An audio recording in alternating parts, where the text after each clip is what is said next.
Today, Caitlin and I are on the podcast. We'll be talking about the cycle of blame.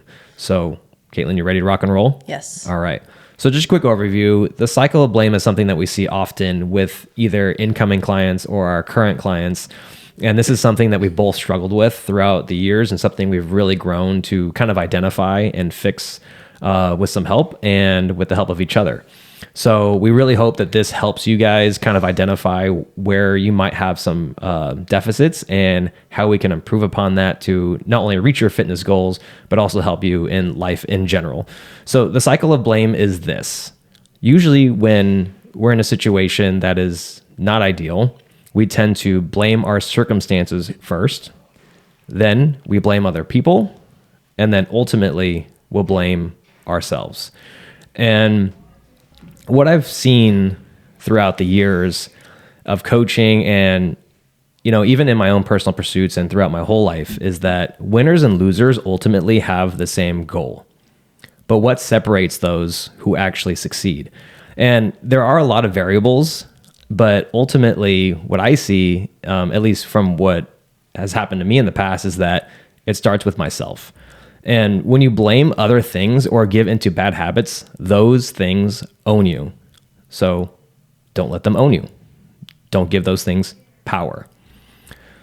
So let's get right into some examples to illustrate an example of blaming your circumstances. Do you want to go first or do you want me to go first? Yeah. I mean, the number one thing that we hear in the fitness industry, at least, when people start to blame their circumstances, they blame their time or lack thereof, I should say. Yeah. That they don't have enough time in the day or in the week to exercise or work out. And we all know by now, like in reality, you have time. It's a matter of making time, right? Because it's just not a priority. It's not at the top of your list to get done. All of us have that never-ending to-do list. And I mean, I always tell you, like, I'll put it on the list. Right. And that's like the priority list of things that needs to get done. And for me, exercise is always at the very top. Like that absolutely has to get done. And for most people, it's at the very bottom. And so it's just about moving that up the list and letting it become a priority instead of letting it, again, own you and that you don't have enough time to get into the gym or just prioritize your health in general. Yeah, it's really easy to get in that mode of where you're giving those things power because if it's out of my power, it's not my fault. Yeah. Right. But it is your fault. I mean, you just don't schedule. You obviously don't plan well. You don't sleep well, right? Because then people are like, oh, I didn't sleep well last night, so that's why I didn't come to class in the morning. Again, then you have to make time in the rest of your day to get into the gym, right? But then it just, falls on the back burner and falls off the list. And the average American spends 3 to 4 hours either on their phone or on Netflix every day. Yeah, I mean, we're not. So you don't tell us you don't have time. We spend an hour at least once a day decompressing and watching something. Just because we're so social during the day, so we do have segregate. An hour after the kids go to bed to do that. So if we can do that, I think you can also plan an hour out of your day to focus on your health and your fitness and your mental health and all the things. Yeah. And a specific example of when I blame my circumstances, and this is one of the biggest growing moments for myself, was during COVID when we were struggling at the gym and I was seeing the cancellations roll in and everyone's like, I'm not comfortable coming back because of COVID. And then, we had people call the police on us. And I remember just being like, man, like, this sucks. Yeah, like everything, for lack of a better term. The world is against us. The world is against us. Yeah, we were a non-essential business. I remember blaming the government. I remember blaming even our own members who didn't want to come back. I remember blaming the members who got upset at us for not opening. Close, yeah. People were upset. And I know a lot of you who went through that with us don't see that, but you guys didn't see a lot of things that happened behind the scenes. On both sides. But yeah, the circumstance of COVID itself. Right. And then at the same time, we're trying to move the gym because our landlord was not renewing our lease during that time. So on top of that, we're trying to find different buildings that would take us. And I remember blaming COVID again because, I always got that answer. You're a gym. Yeah, we were a non-essential business, so they didn't want to lease to us either. Even if we had like the financials to back it up that we could afford it and show them, they were like, no.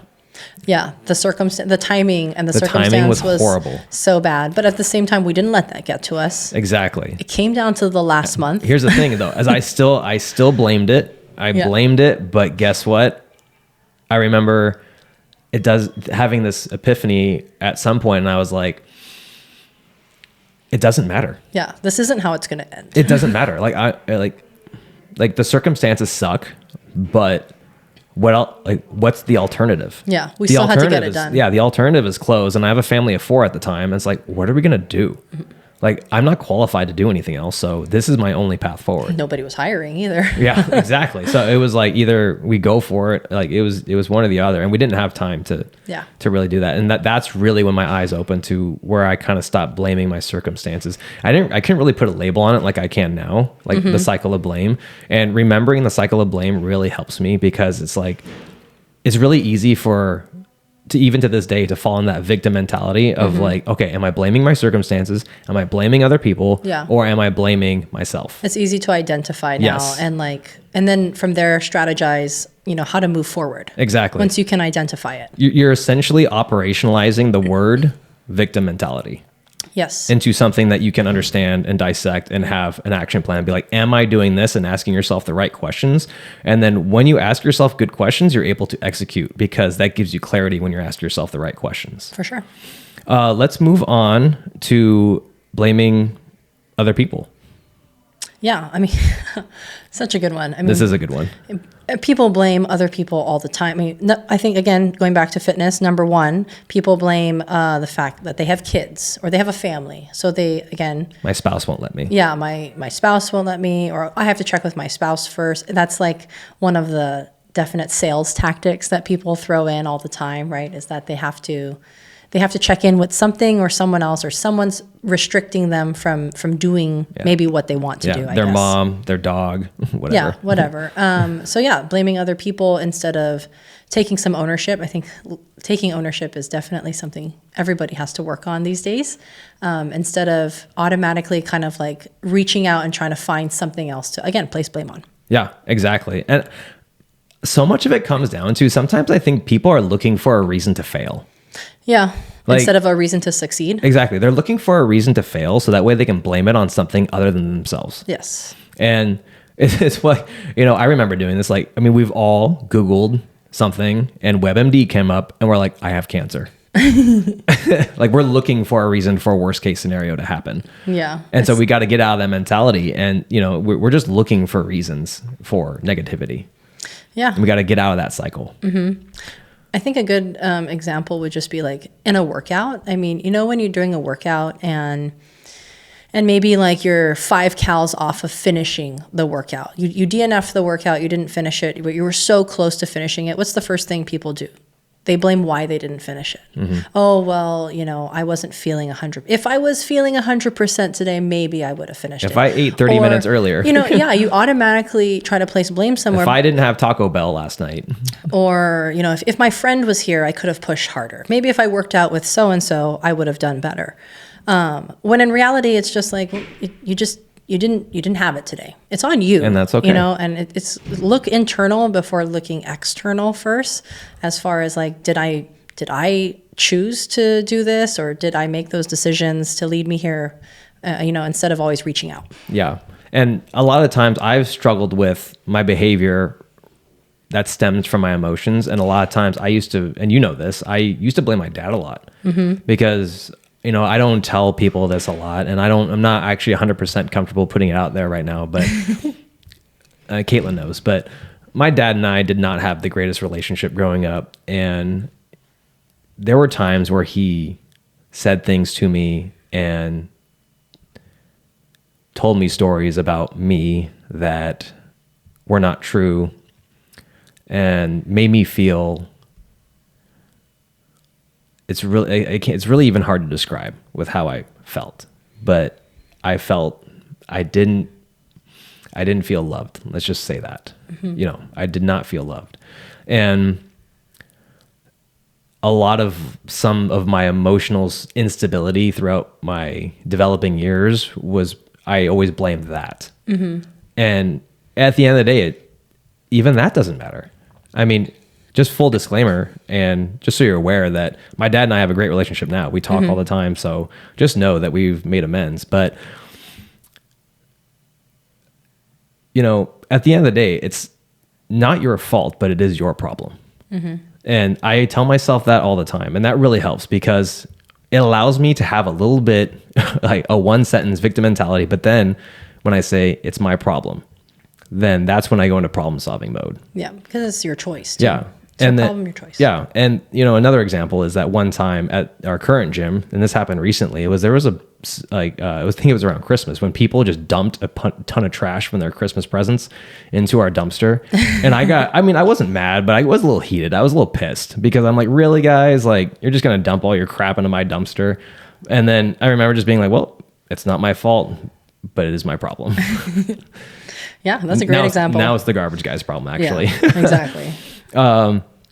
But yeah, I mean, it's really easy to blame other people. It's really easy to, you know, wave the finger and be like, hey, you know, you made me do this, when really we have a lot more control than we give ourselves credit for. Yeah, absolutely. I mean, we have choices too. We can make choices, and that's kind of a part of just getting older. And I think hopefully as you get wiser and fitter and all that stuff, you learn to kind of like self-acknowledge what's going on and just, you know, again, look internal before looking external. I think that's the best advice to have. And I remember when you've been there, like in my dark times and where I, you know, throughout the years of where I blame my dad, and you were like, you know what, Matt, like, how long is that going to go on for? I remember specifically telling you that. Exactly. Like, how long and are I you was going to like, use you're that? right. Like, it's like, I'm living in the past. Like, it's over. We have a relationship now, so it doesn't matter. Yeah. Now it's like, what am I going to do about it? What am I going to do? So, all right. You were ready to move on to self-blame. Self-blame. Oh yeah, that's our last one. So we covered that people blame their circumstances, they blame other people, and then ultimately themselves. And a lot of times people blame themselves when not in the way you think of it, but they blame themselves with like they have some sort of inadequacy. Yeah, the number one thing we hear is genetics. I mean, I hear it all the time. Genetics. Like, I'm big boned. Yes. Or just like, I don't know. Oh, I'm not built like you are. Or I'm not as young as you, or you know, or like I'm not like you. I'm not like you. And that's a statement that doesn't serve you. Yeah, and stop comparing. When I say to you, others. I mean I'm talking about myself. Like that's what I hear from other people is when they say they can't. Well, that's Caitlin, or that's what she does. I'm like, I'm not like, you know, special in any way. I think I mean I did do sports my whole life. I mean I've been athletic my whole life, but I haven't been anything else that anybody could be, right? We all have the same hours in the day. We all have the same capabilities. It's about how you serve yourself, the purpose, the intent behind everything, the choices you make, and how all of those things line up and then compounded over time. Right. So the difference is not necessarily that we have different genetics, but that I've been doing this more consistently longer than most people. I mean, Matt's been doing it even longer than me. So that's why I look up to Matt, and I always see him as like, you know, further along than I am, because again, you just have more years on me. And that applies to like all jobs. And, you know, we just happen to be in the fitness industry. So it seems like this comes easier to us or more naturally. It's like, no, we've just been doing this longer, you know. Like, you didn't see us start from zero. Oh my gosh. You weren't there. Matt just showed me videos and pictures of me from years ago, from probably 2013, 2014. And he was when like, he first started. He goes, look at how small your arms were. Like, you are so weak. I was so small. And at the time, I don't remember thinking any of that. But looking back now, I'm like, wow, I've come so far, you know, like, so again, it's just that buildup of time, and everybody's on a different journey. Everybody's, you know, doing different things, and you can always change your journey. I mean, right in the middle of it, and just take a total different direction. I mean, a great example is I use him a lot, but Matt's client, Ben, I mean, he's been a member at Red Wolf for many, many years. And just 2023 was his year.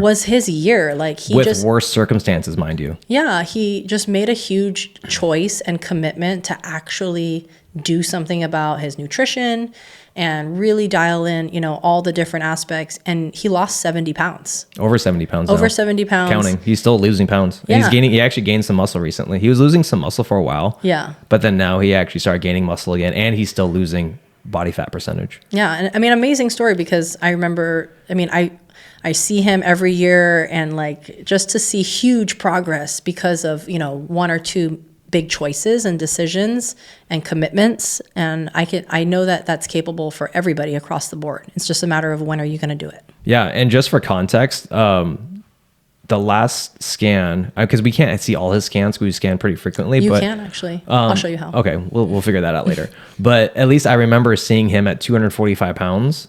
And then his most recent scan, he's down to 191. Wow. But I can't remember. I think it was about 6 months ago. He was about 245, and then now he's down to 191. And he actually gained some muscle recently. Yeah, crazy. On his scan. And mind you, like Ben is an attorney, and he travels a lot.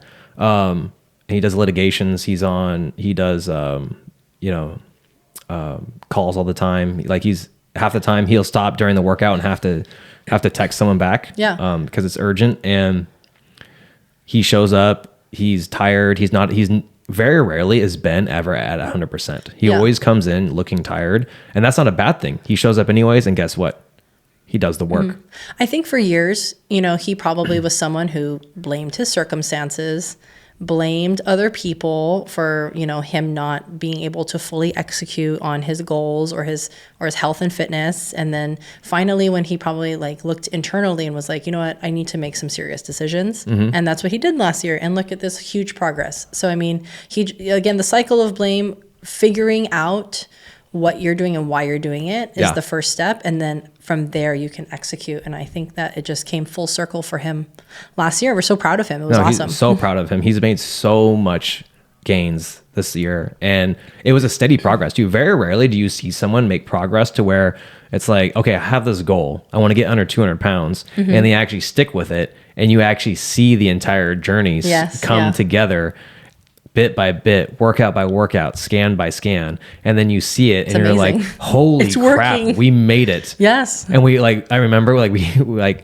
high-fived when he went to like when he got sub 200 pounds and it was at 199. We were like high-fived and give a big hug. We're like, we did it. We did it. Like full success. And I know many of you have these stories too, and you've probably come to us from already on a journey, right? I know a few people have joined recently who are like, oh, you know, I've actually lost 20 pounds before joining you. So like you've already come so far. We haven't gotten to see that yet, but I'm sure you've made decisions along the way to finally get to us and get here. And then I hope from here we can only help you grow even further. Absolutely. And, you know, a good example of myself, another personal story of where I blamed myself.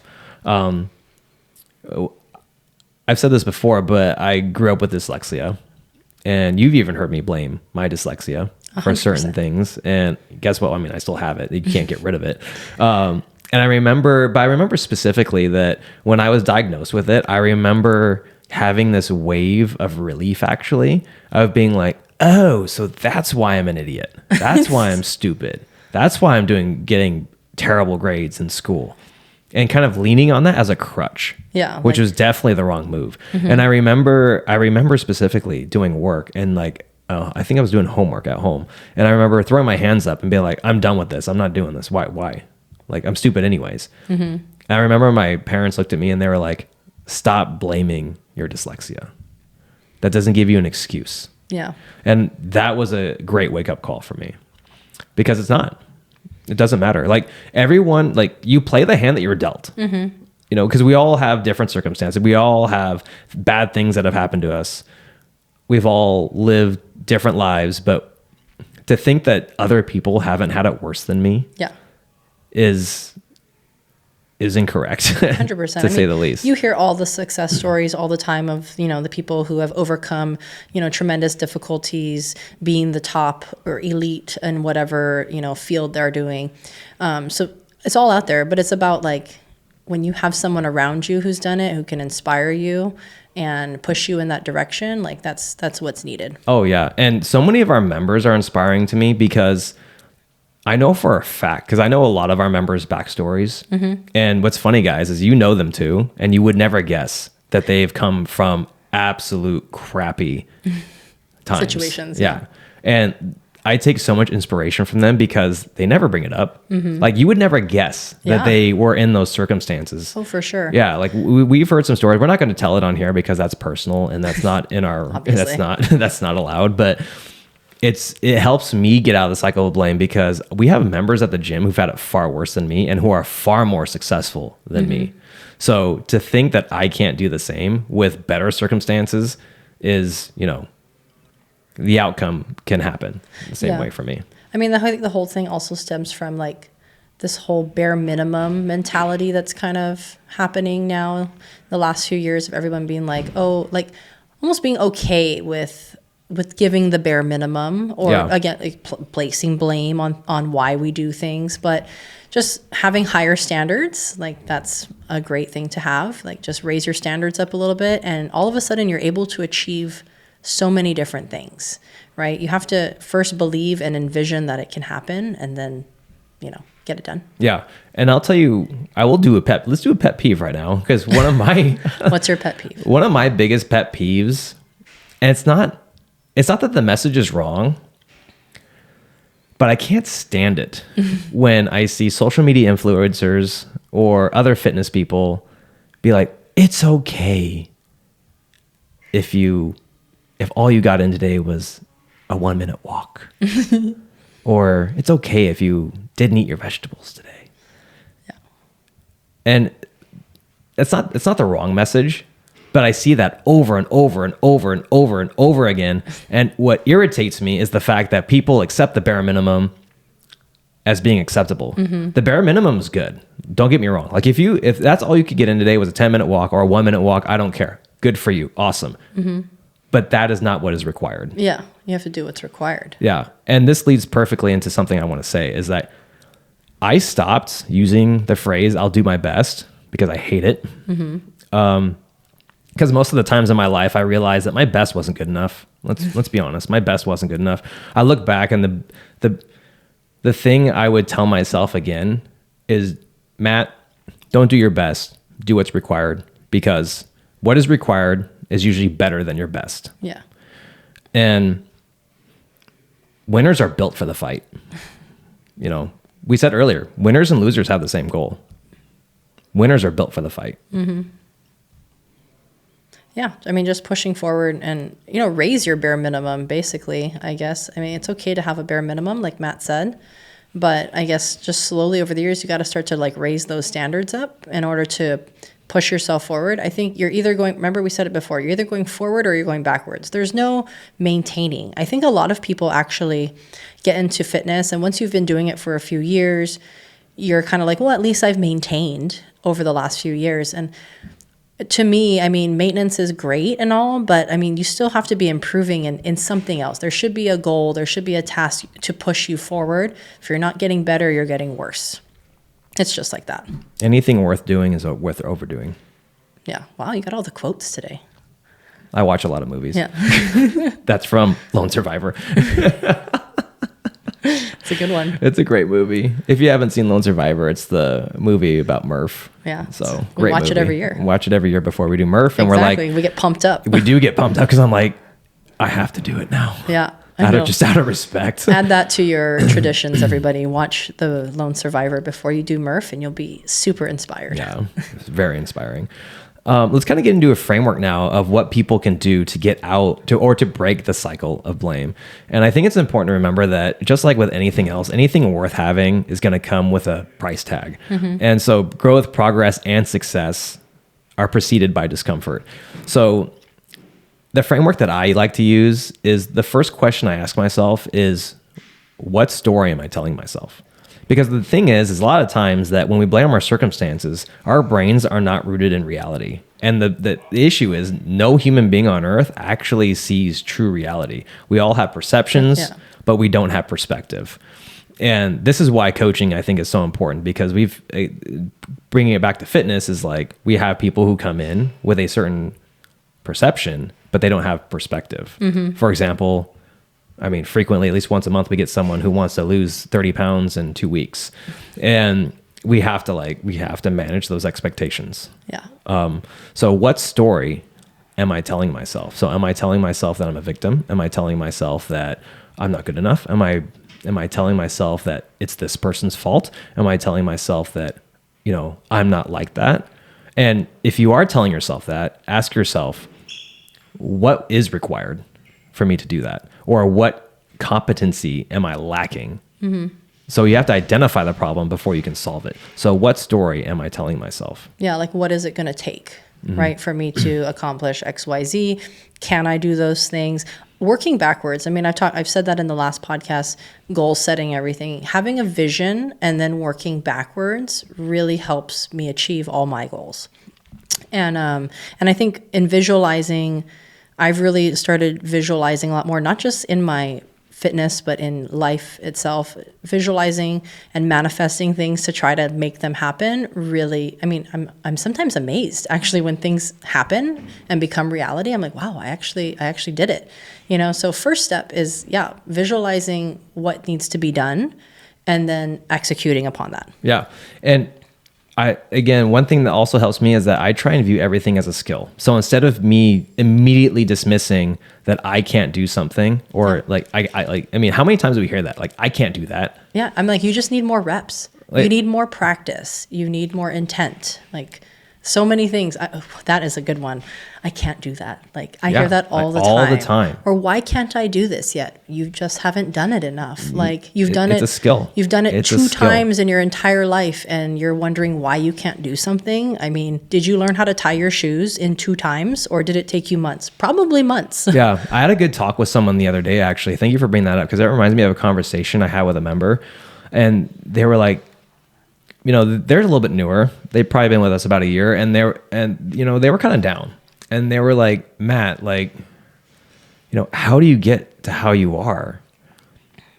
And I told them, I'm like, I've probably accumulated close to 4,000 to 5,000 workouts in the last 16 years. Yeah. Like, that is so many. Like, I mean, you're comparing yourself to me when you've done maybe 100 workouts with us. Yeah. I've been doing CrossFit for 16 years. That's why I can do all this. And like, I really wish that we had iPhones back then so I could have documented my journey, because I totally would have, because I started from absolute zero. And like, you guys need to realize, like, I started just like you. I didn't have a coach. No athleticism. YouTube was just getting started. There was no Instagram back then. There was nothing. The videos. Resources were not there. Like CrossFit was brand new. Like, everybody just did bodybuilding and strength and conditioning. That was it. Yeah, it wasn't like CrossFit functional fitness was not a thing at all. Like, people had no idea what it was. So I had to figure it out on my own. And so you can't compare yourself to others. And so again, that leads us into my second question that I ask myself is, what story am I telling myself about others? Because sometimes we make assumptions, or we project our expectations onto other people, or we have a preconceived notion of they have expectations for us, which isn't stated. And it's really important to remember that, take a step back, zoom out, let yourself feel the emotions. That's okay. But then get into problem solving mode. Yeah. I know. Problem solving mode is the best. Yes. And then finally tell yourself that it's not your fault, but it is your problem. I can't tell you how much that has helped me. Yeah, we should make that into a shirt. We should make that into a shirt. Any other frameworks or any other guides that you can help people break the cycle of blame? No, I think we've covered them all. I mean, for me, it was vision. I mean, visualize and problem solve. I mean, Matt sometimes thinks I problem solve a little bit too quickly. Like, I don't, let the emotions subside. I'm instantly trying to fix every problem right away. I think zooming out, looking at the whole perspective, gaining some knowledge, and then executing after is a lot more important. Yeah. And what really helps too, if you're not sure about this, I mean, it's really hard because it takes time to develop this. Because again, this is a skill, just like anything else. It's going to take time to get awareness to where you're doing this. Because a lot of times we're not even aware that we're in that victim mentality or in the blame cycle. So one of the best things you can do, if you can't remember asking yourself these questions, at least have someone who's like you look up to, who is easily accessible, who you can ask and at least run things by and just be like, hey, am I seeing things the same way that you are? Yeah. That's always a good thing as well. One thing I want to talk about, I just thought of it now. Yeah, go ahead. With the whole cycle of blame thing, I think with that being said too, is that people give up way too easily on things because they start to place blame on other things. Oh, yeah. You know, for example, I mean, nutrition is the biggest one. They start a new diet or whatever, new challenge, and a week in, they're like, ugh, it's not working for me. You know, it's working for so-and-so, but it's not working for me. She's different than I am, or he's different. She's got better genetics. He's got better genetics. Yeah. He doesn't have kids. She doesn't have kids. This is taking so much time, you know, to meal prep and log my food. It's so hard. Like there's just all these, you know, you start blaming everything and then you quit and you give up and you only did it for a week. And that we all know things take a lot of time and a lot of reps. I mean, if you think like it's going to take a week, multiply that by like 100 because that's the reality of it. Yeah. It's not going to take that long. Increase the time horizon. Yes. And don't give up. And I think once you start blaming things, you're more susceptible to just giving up. And then you're never going to progress on. So just know things take time. Once you identify what you're blaming things on, be like, it's okay, I'm doing this, and then problem solve and move on and stick with it, right? Make adjustments, but stick with it. I think once people start, you know, committing to long-term goals, you're going to see a much bigger benefit, and then you're going to gain momentum, and that's where the magic happens. That's where things really start coming together. Yeah. Yeah. And you won't even notice it. Yeah, it'll just click. You're just all of a sudden going to be there and you're like, wow, I'm doing it. I don't ever want to go back, right? Because we always talk about the journey to get to like that peak of your personal fitness, whatever your goal is or life or whatever, to get there is so hard. But once you're there, maintenance is almost easier because you never want to go back. Like you know that the grass is greener on the other side and you want to stay there. Yeah, 100%. Trust me. No, I love that. That was very well said. Yeah.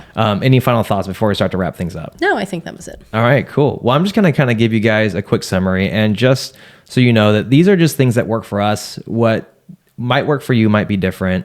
So just take what we said with a grain of salt, kind of treat it like a buffet, pick out what you like, use it, give it a shot, and let us know how it goes. So today we talked about the cycle of blame. So we talked about how people often blame their circumstances, other people, and then ultimately themselves. And remember, like we said at the beginning of the podcast, that winners and losers ultimately have the same goals. And what separates those who are successful is that the fact that winners are built for the fight. And then just remember that growth, progress, and success are preceded by discomfort. And then always ask yourself, what story am I telling myself about myself specifically? And what story am I telling myself about other people? Mm-hmm. And then I'll end with this. And this is something that helps me actually execute on things, is that I love this quote. It says, complexity is the enemy of execution. I'll say that again. Complexity is the enemy of execution. So find a way to make whatever is required of you as simple as possible. And remember, it's not your fault, but it is your problem. Thank you so much for listening. If this was helpful, please leave us a 5-star review so that way we know to make more content just like this. Don't forget to follow us on social media at Red Wolf CrossFit and DM your questions or content suggestions there. We're always looking for new ideas. Until next time, good luck. Have fun. Nailed it.